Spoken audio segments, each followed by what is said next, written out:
Xin chào, lại là A Chua TV đây. Hôm nay A Chua TV sẽ nói một chút về cách trong cuối tháng 11 này nhé. Và bây giờ mời tất cả các bạn cùng theo dõi. Thời điểm KIC sắp cận kề. Rất nhiều người trong cộng đồng Pi Network Việt Nam còn thiếu rất nhiều về các vấn đề sau. 1. Trên tải Pi Browser và tạo ví Pi và test thử ví Pi.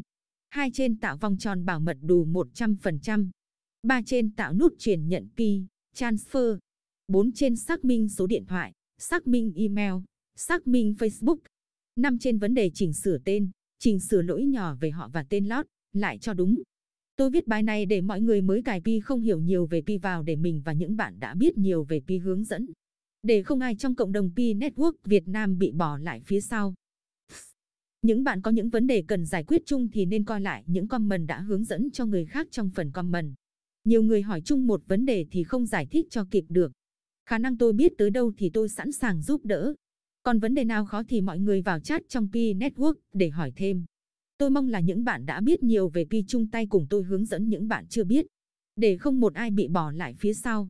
Chúc Pi Network thành công rực rỡ. Những điều quan trọng nhất của Pi coi là gì? Có 4 điều kiện bạn phải vượt qua để trở thành tỷ phú.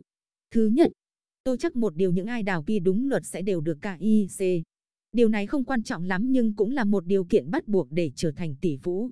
Thứ hai, tôi lại chắc một điều nữa, khi Pi lên mainnet và có thể trao đổi được, con cá lòng tong sẽ bán tháo Pi để có tiền trang trải những thứ cần thiết trong cuộc sống của họ.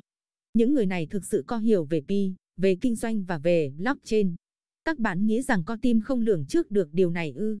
Họ đã và đang hơn tất cả Pioneer một cái đầu, và họ đã đi trước rất xa rồi.